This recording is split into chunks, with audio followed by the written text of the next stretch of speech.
One day, as Jesus and his disciples were walking along, they encountered a man who had been blind from birth. The disciples asked, "Rabbi, who sinned, this man or his parents, that he was born blind?" Jesus replied, "Neither this man nor his parents sinned. This happened so that the works of God might be displayed in him. As long as it is day, we must do the works of him who sent me. Night is coming when no one can work. While I am in the world, I am the light of the world." After saying this, Jesus spat on the ground, made some mud with the saliva, and put it on the man's eyes. He told him, "Go, wash in the Pool of Siloam." The man went and washed and came home seeing. His neighbors and those who had seen him begging asked, "Isn't this the same man who used to sit and beg?" Some claimed that he was, others said, "No, he only looks like him." But he himself insisted, "I am the man." They asked him, "How then were your eyes opened?" He replied, "The man they called Jesus made some mud and put it on my eyes. He told me to go to Siloam and wash. So I went and washed, and then I could see." They brought to the Pharisees the man who had been blind. Now the day on which Jesus had made the mud and opened the man's eyes was a Sabbath. Therefore the Pharisees also asked him how he had received his sight. He replied, "He put mud on my eyes, and I washed, and now I see." Some of the Pharisees said, "This man is not from God, for he does not keep the Sabbath."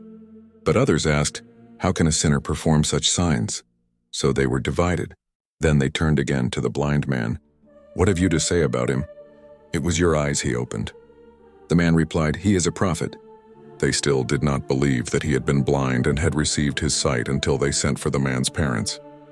"Is this your son?" they asked. "Is this the one you say was born blind? How is it that now he can see?" "We know he is our son," the parents answered, "and we know he was born blind, but how he can see now or who opened his eyes we don't know. Ask him. He is of age, he will speak for himself." His parents said this because they were afraid of the Jewish leaders who had already decided that anyone who acknowledged that Jesus was the Messiah would be put out of the synagogue. A second time they summoned the man who had been blind. "Give glory to God by telling the truth," they said. "We know this man is a sinner." He replied, "Whether he is a sinner or not, I don't know. One thing I do know. I was blind, but now I see." Then they asked him, "What did he do to you? How did he open your eyes?"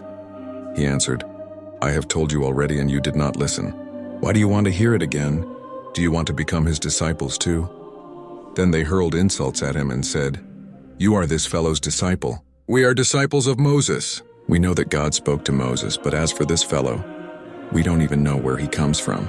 The man answered, "Now that is remarkable. You don't know where he comes from, yet he opened my eyes. We know that God does not listen to sinners. He listens to the godly person who does his will. Nobody has ever heard of opening the eyes of a man born blind. If this man were not from God, he could do nothing." To this they replied, "You were steeped in sin at birth. How dare you lecture us?" And they threw him out. Jesus heard that they had thrown him out. And when he found him, he said, "Do you believe in the Son of Man?" "Who is he, sir?" the man asked. "Tell me so that I may believe in him." Jesus said, "You have now seen him. In fact, he is the one speaking with you." Then the man said, "Lord, I believe," and he worshipped him. Jesus said, "For judgment I have come into this world, so that the blind will see and those who see will become blind."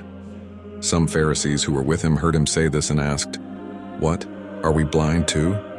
Jesus said, "If you were blind, you would not be guilty of sin, but now that you claim you can see, your guilt remains."